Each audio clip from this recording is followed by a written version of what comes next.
প্রিয় লিসেনার্স, আপনারা শুনছেন ভূতের খোঁজে। দেশ ও দেশের বাহিরে যে যেখান থেকেই আমাদের এই ভৌতিক ঘটনাগুলো শুনছেন, তো আশা করি সকলেই ভালো আছেন এবং সুস্থ আছেন। প্রিয় লিসেনার্স, আমি অভি আছি আপনাদের সাথে। যারা ভয় পেতে ভালোবাসেন এবং মানুষের সাথে ঘটে যাওয়া বিভিন্ন ধরনের ভৌতিক ঘটনাগুলো শুনতে ভালোবাসেন, তারা অবশ্যই ভূতের খোঁজে ইউটিউব চ্যানেলটি সাবস্ক্রাইব করে রাখতে পারেন। এখানে মানুষের সাথে ঘটে যাওয়া বিভিন্ন ধরনের ভৌতিক ঘটনাগুলো আপনাদের সামনে উপস্থাপন করা হয়। প্রিয় লিসেনার্স, আজকে যে প্রথম ঘটনাটি আমি আপনাদের সাথে শেয়ার করতে যাচ্ছি, তো এই ঘটনাটি আমাদের সাথে শেয়ার করেছেন নজরুল ভাই, এবং নজরুল ভাইয়ের বাবার সাথে ঘটে যাওয়া এই ঘটনাটি, প্রিয় লিসেনার্স, অনেক ইন্টারেস্টিং একটা ঘটনা। আপনারা শুনলেই বুঝতে পারবেন। আর এই ঘটনাটি মসজিদের মুয়াজ্জিনের সাথে ঘটে যাওয়া। আজ থেকে প্রায় 30 থেকে 35 বছর আগে এই ঘটনাটি ঘটে গিয়েছিল নজরুল ভাইয়ের বাবার সাথে এবং নজরুল ভাইয়ের সাথে। প্রিয় লিসেনার্স, নজরুল ভাইয়ের বাবা, তিনি একজন মসজিদের মুয়াজ্জিন ছিলেন তাদের গ্রামেরই। তো তাদের গ্রামে যে মসজিদটা ছিল নজরুল ভাইদের, তো সেই মসজিদেই ওই নজরুল ভাইয়ের বাবা, তিনি তাদের ওই গ্রামের মসজিদেই তিনি আজান দিতেন। নামাজের 5 ওয়াক্ত সময়ই তিনি মসজিদে এসে আজান দিতেন। এবং এর পাশাপাশি নজরুল ভাইয়ের বাবা, তিনি ভ্যান চালাইতেন। আর নজরুল ভাইয়ের বাবা, তিনি যেহেতু মসজিদে আজান দেয়, তো গ্রামের সকল লোকই প্রায় নজরুল ভাইয়ের বাবাকে চিনত যে নজরুল ওই মসজিদে আজান দেয়। এইভাবে সকলেই ওই নজরুল ভাইয়ের বাবাকে চিনত। প্রিয় লিসেনার্স, তো নজরুল ভাইদের বাড়ি থেকে কয়েক বাড়ি পরে একটি মহিলা কবিরাজ ছিল। তিনি বিভিন্ন ধরনের ব্ল্যাক ম্যাজিক বা জিন ভূত এগুলো সারাইতেন। আর জিন ভূত এগুলো তিনি বন্দি করতে পারতেন। এক কথায় ওই মহিলা একজন কবিরাজ ছিল। এরকম জিন ভূতের সমাধান দেওয়ার জন্য একজন কবিরাজ ছিল আর কি ওই মহিলাটি। আর ওই মহিলার বাড়ি নজরুল ভাইদের বাড়ি থেকে প্রায় কয়েক বাড়ি পরে, মানে পায়ে হেঁটে গেলে 3 থেকে 4 মিনিট সময় লাগে। তো ওই মহিলা কবিরাজ একদিন নজরুল ভাইয়ের বাবাকে বলে যে, নজরুল, তুমি একটু আমার বাড়িতে আইসো তো, একটু কাজ আছে। আর ওই কাজটি আমার দ্বারাই হবে না, তোমার দ্বারাই হবে। ওই মহিলা কবিরাজ নজরুল ভাইয়ের বাবাকে এই কথা বলে এবং আরও বলে যে ঠিক মাগরিবের নামাজের আগে আগে তোমাকে একটু আমার বাড়িতে আসতে হবে। তো নজরুল ভাইয়ের বাবা বলে যে হয়তো অন্য কোনো কাজ থাকতে পারে বা এরকম কোনো কাজ আছে, সেই কারণে হয়তো ডেকেছে। তো নজরুল ভাইয়ের বাবা বলে যে ঠিক আছে, আমি আজকেই আসব মাগরিবের নামাজের আগে আগে। তো তখন ওই মহিলা কবিরাজ বলে যে ঠিক আছে, তুমি আজকেই আইসো। আমি আগেই বলেছি যে নজরুল ভাইয়ের বাবা যেহেতু ভ্যান চালক ছিল, তিনি ভ্যান চালাইতো প্রত্যেক দিন এবং আজানের সময় করে এসে তো মসজিদে আজান দিত। তো এরকম সেই দিনও নজরুল ভাইয়ের বাবা, তিনি আর কি নজরুল ভাইকে নিয়ে ওই ভ্যানে করে কোনো এক জায়গায় গিয়েছিলেন। তো মাগরিবের নামাজের আগে আগে ওই মহিলা কবিরাজের বাড়ির উপর দিয়ে আর কি আসতে ধরে এবং সাথে নজরুল ভাই ছিল। আর নজরুল ভাইয়ের বয়স তখন 6 থেকে 7 বছর এরকম হবে। তো নজরুল ভাই এবং নজরুল ভাইয়ের বাবা যখন ওই মহিলা কবিরাজের বাড়ির উপর দিয়ে আসতে ধরে, তখনই আর কি ওই নজরুল ভাইয়ের বাবার মনে পড়ে যায় যে মহিলা কবিরাজ তো আজকে সন্ধ্যার আগে আগে আমাকে তার বাড়িতে যেতে বলেছে। তো এখান দিয়েই তো যাচ্ছি, দেখি ওই মহিলা কবিরাজ কি বলে। তো মহিলা কবিরাজ আর কি বাড়ির ভিতরেই ছিল। তো নজরুল ভাই এবং নজরুল ভাইয়ের বাবা দুইজন মিলে ওই বাড়ির ভিতরে যায়। যাওয়ার পর ওই মহিলা কবিরাজ বলে যে তোমরা এসেছো, তোমাদের জন্যই অপেক্ষা করতেছিলাম। যাই হোক, নজরুল ভাইয়ের বাবা তখন ওই মহিলা কবিরাজকে বলে যে আসলে আমাকে ডাকার উদ্দেশ্য কি। ওই নজরুল ভাইয়ের বাবা ওই আর কি মহিলা কবিরাজকে বলতেছে।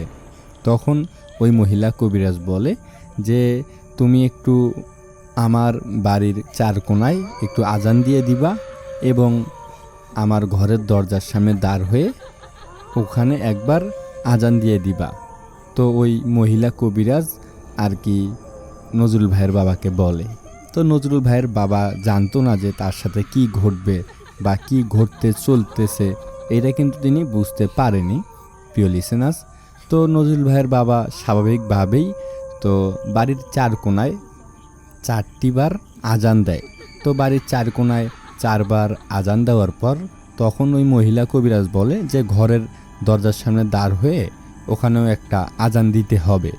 তো ওই মহিলা এই কথা বলার পর তো নজরুল ভাইয়ের বাবা তিনি আবার ওই ঘরের দরজার সামনে গিয়ে আজান দিতে থাকে।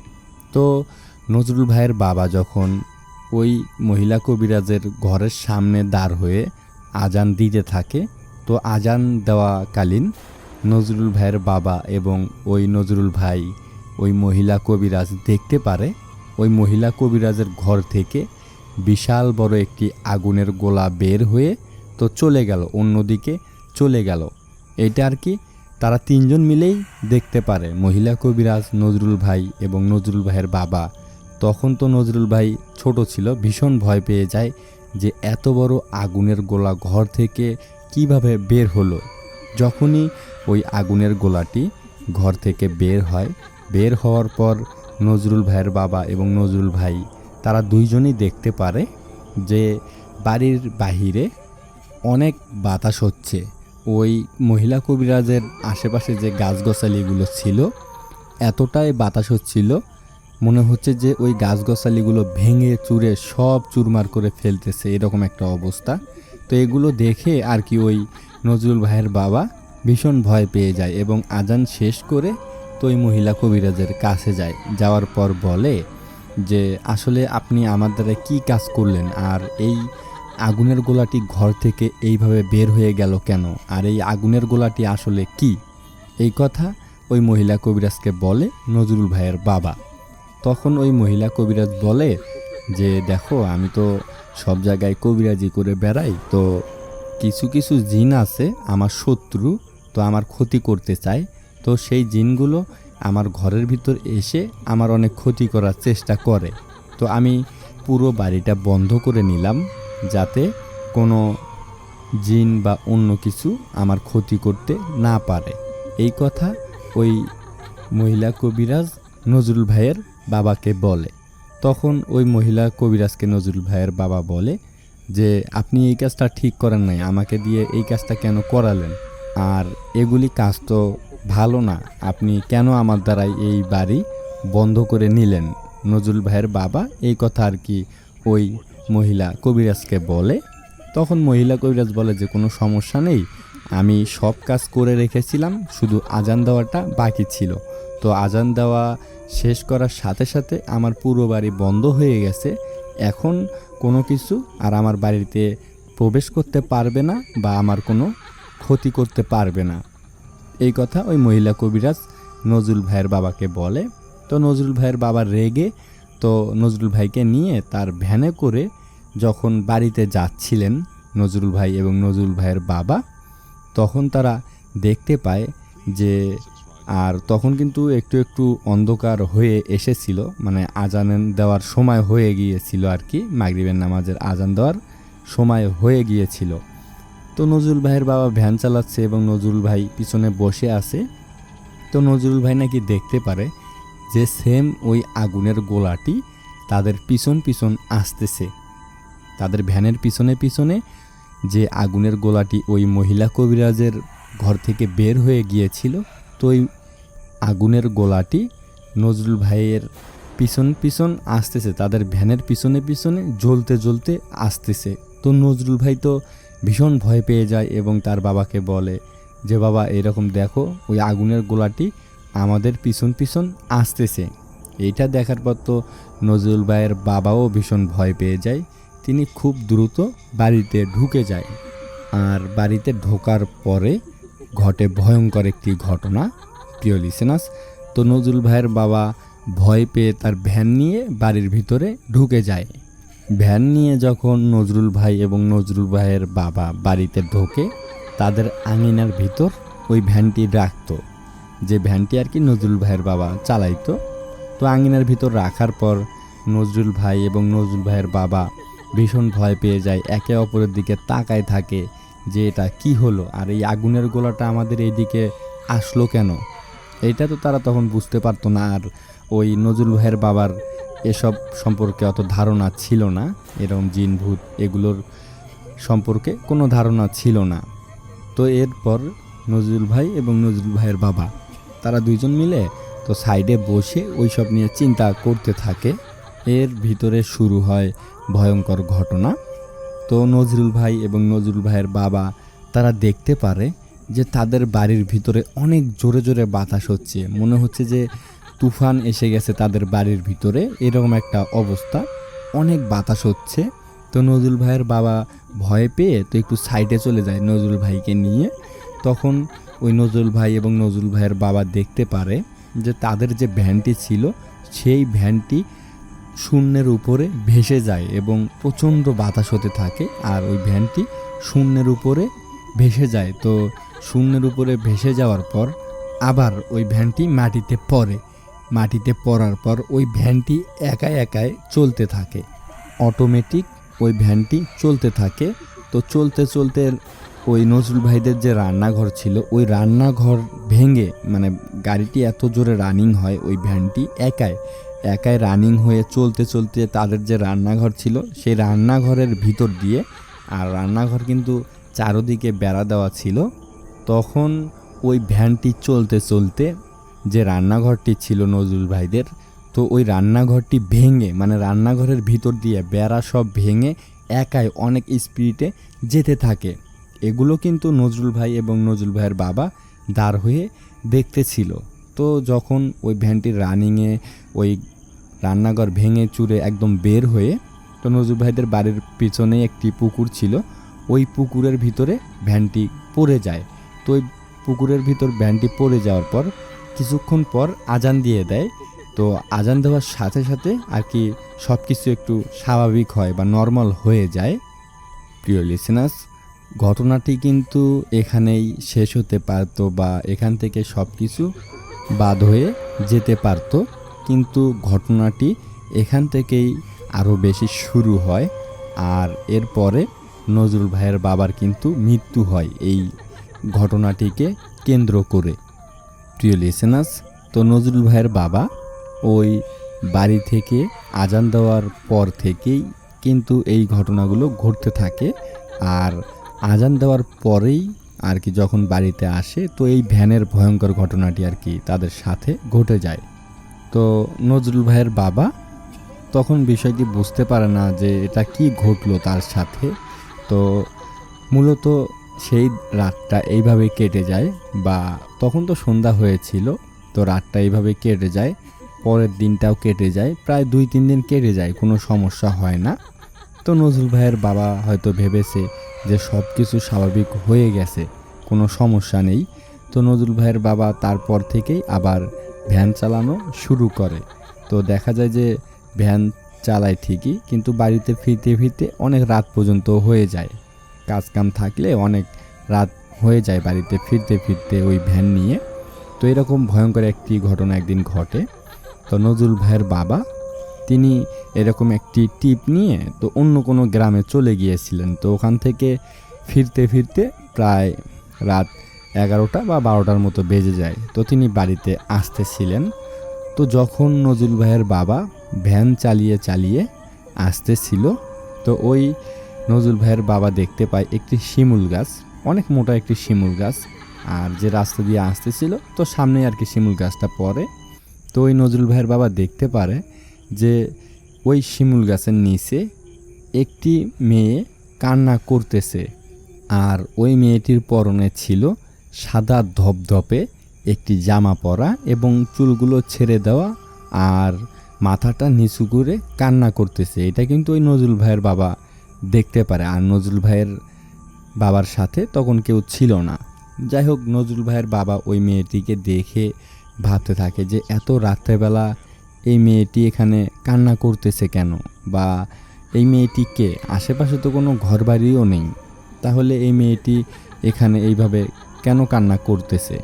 আর ওই মেয়েটি এমন সুরে সুরে কান্না করতেছিল যে নজরুল ভাইয়ের বাবার অনেক মায়া লেগে যায়। তখন নজরুল ভাইয়ের বাবা তো ওই মেয়েটির সামনে গিয়ে ভ্যানটি থামানোর পর ওই মেয়েটিকে জিজ্ঞেস করে যে এই মেয়ে তুমি কোন বাড়ির, আর এখানে এত রাত্রেবেলা এই শিমুল গাছের নিচে বসে তুমি এইভাবে কান্না করতেছো কেন। তো ওই মেয়েটি কোনো জবাব দেয় না। তো দ্বিতীয়বার আবার একই প্রশ্ন ওই নজরুল ভাইয়ের বাবা ওই মেয়েটিকে করে।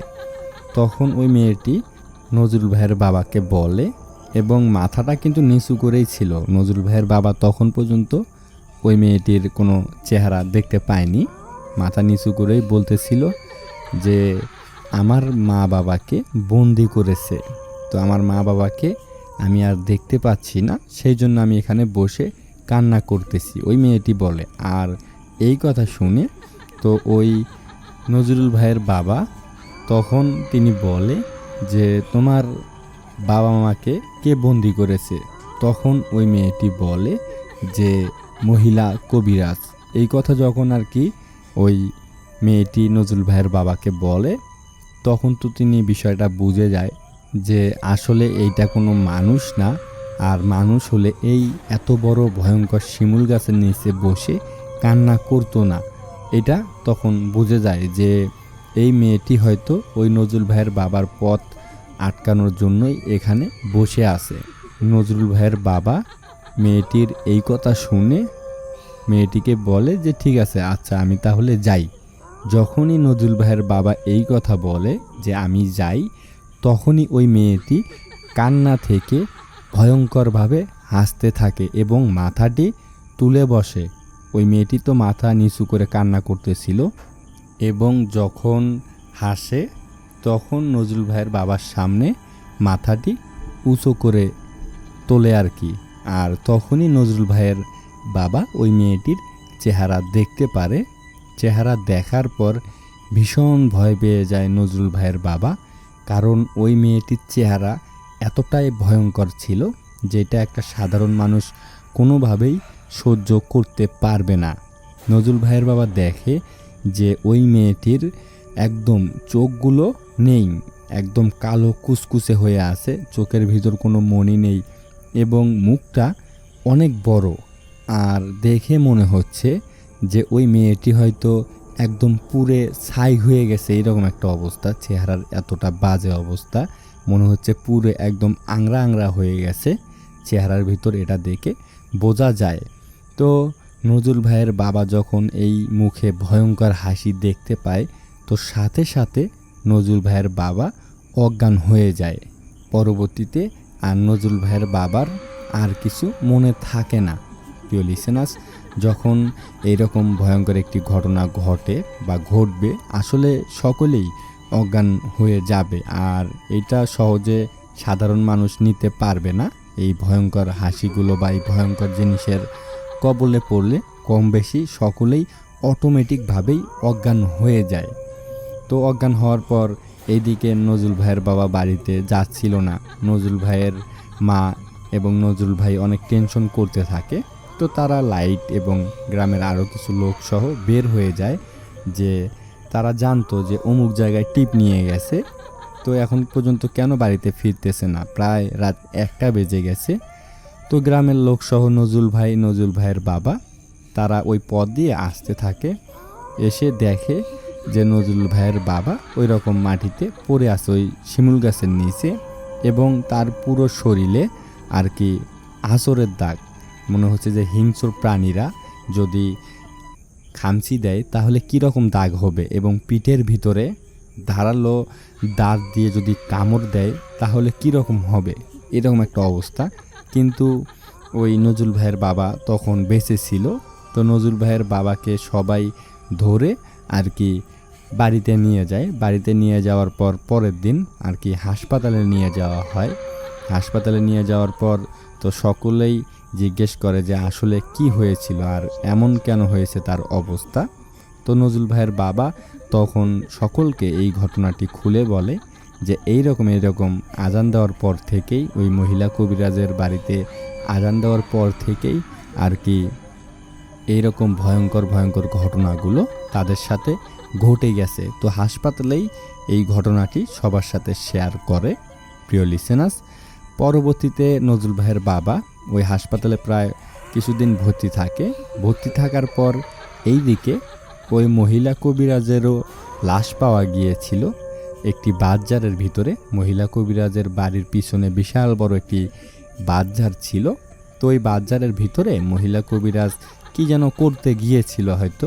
তো ওখানে যাওয়ার পরে আর কি মহিলা কবিরাজের লাশ পাওয়া যায় ওই বাঁশঝাড়ের ভিতরে। আর ওই মহিলা কবিরাজের মৃত্যু কিভাবে হয়েছে বা কেন হয়েছে এটা কেউ জানতো না, কিন্তু ওই বাঁশঝাড়ের ভিতরে তার লাশ পাওয়া গিয়েছিল। ওই একই অবস্থা, মনে হচ্ছিল যে কোনো হিংস্র প্রাণী তাকে ছিঁড়ে খেয়েছে বা তাকে একদম আঘাত করে অনেক কষ্ট দিয়ে মেরে ফেলছে, এরকম একটা অবস্থা করেছিল ওই মহিলা কবিরাজের। তো দেখা যায় যে শরীরের ভিতরে কামড়ের দাগ, মনে হচ্ছে হিংস্র প্রাণী কামড় দিলে মাংস ছিঁড়ে নিয়ে গেছে, এরকম একটা অবস্থা। এবং মুখের ভিতরে রক্তাক্ত অবস্থা একটা, এবং অনেক বাজে অবস্থা করে আর কি ওই মহিলা কবিরাজকে মেরে ফেলছে। তো এইদিকে এই খবরটি আর কি নজরুল ভাইয়ের বাবা পায় হাসপাতাল থেকেই, যে মহিলা কবিরাজের তো এরকম অবস্থা হয়েছে। কেউ না বুঝলে নজরুল ভাইয়ের বাবা ঠিকই বুঝেছিল যে এটা কার কাজ আর কিভাবে তাকে মেরেছে। কারণ একই ঘটনা বা একই কিন্তু ওই নজরুল ভাইয়ের বাবার সাথে ঘটেছে। তিনি এটা ফেস করেছিল বা তার সামনে ঘটেছে, তিনি বুঝতে পেরেছে যে এটা আসলে কে তাকে এইভাবে হত্যা করেছে। প্রিয় লিসেনার্স, পরবর্তীতে নজরুল ভাইয়ের বাবা ওই মহিলা কবিরাজের মৃত্যুর 2 দিন পরে নজরুল ভাইয়ের বাবাও তিনি ওই হাসপাতালের ভিতরেই মারা যায়। এবং মারা যাওয়ার আগে নজরুল ভাইয়ের বাবার পুরো চেহারা একদম লীল হয়ে গিয়েছিল। যদি কোনো সাপে যদি কামড় দেয় তাহলে কীরকম হবে, পুরো শরীর লীল হয়ে যাবে। তো এরকম একটা ওই নজরুল ভাইয়ের বাবার মৃত্যুর আগে পুরো শরীর একদম লীল হয়ে গিয়েছিল। প্রিয় লিসেনার্স, মহিলা কবিরাজের মৃত্যুর পর 2 দিন পরেই কিন্তু ওই নজরুল ভাইয়ের বাবা মারা যায়। প্রিয় লিসেনার্স, তো এই ভয়ঙ্কর ঘটনাটি নজরুল ভাই এবং নজরুল ভাইয়ের বাবার সাথে ঘটে গিয়েছিল। আর নজরুল ভাইয়ের বাবার মৃত্যুর পর তাদের সাথে আর কোনো কিছু ঘটে নাই, বা নজরুল ভাইয়ের সাথেও কোনো কিছু ঘটে নাই, কারণ তিনি ছোট ছিল আর তিনি কোনো অপরাধ করেনি, সেই কারণে হয়তো তিনি বেঁচে গেছে। কিন্তু নজরুল ভাইয়ের বাবা নজরুল ভাইকে সাথে করে ওই মহিলা কবিরাজের বাড়িতে নিয়ে গিয়েছিল। প্রিয় লিসেনার্স, তো ওই মহিলা কবিরাজও মারা যায় এবং নজরুল ভাইয়ের বাবাও মারা যায় শুধুমাত্র আজান দেওয়ার কারণে। ওই বাড়িতে আজান দেওয়ার কারণে, ওই কবিরাজকে সাহায্য করার কারণেই আর কি ওই নজরুল ভাইয়ের বাবা মারা যায়।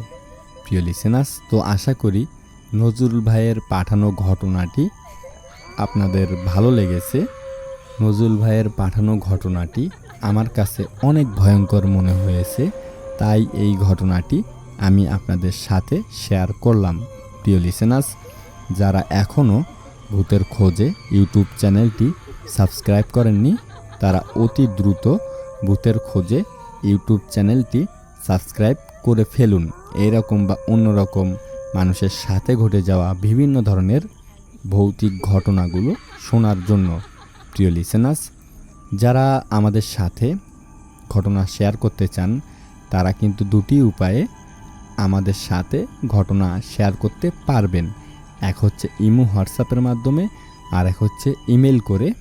তো আমাদের ইমো হোয়াটসঅ্যাপ নাম্বারটা 01818193369, আর আমাদের ইমেল অ্যাড্রেসটি ভূতের খোঁজে 893@gmail.com, BHOOTERKHOJE893@gmail.com। তো এই দুটি উপায়ে আপনাদের সাথে ঘটে যাওয়া ঘটনাগুলো কিন্তু আমাদের সাথে শেয়ার করতে পারবেন।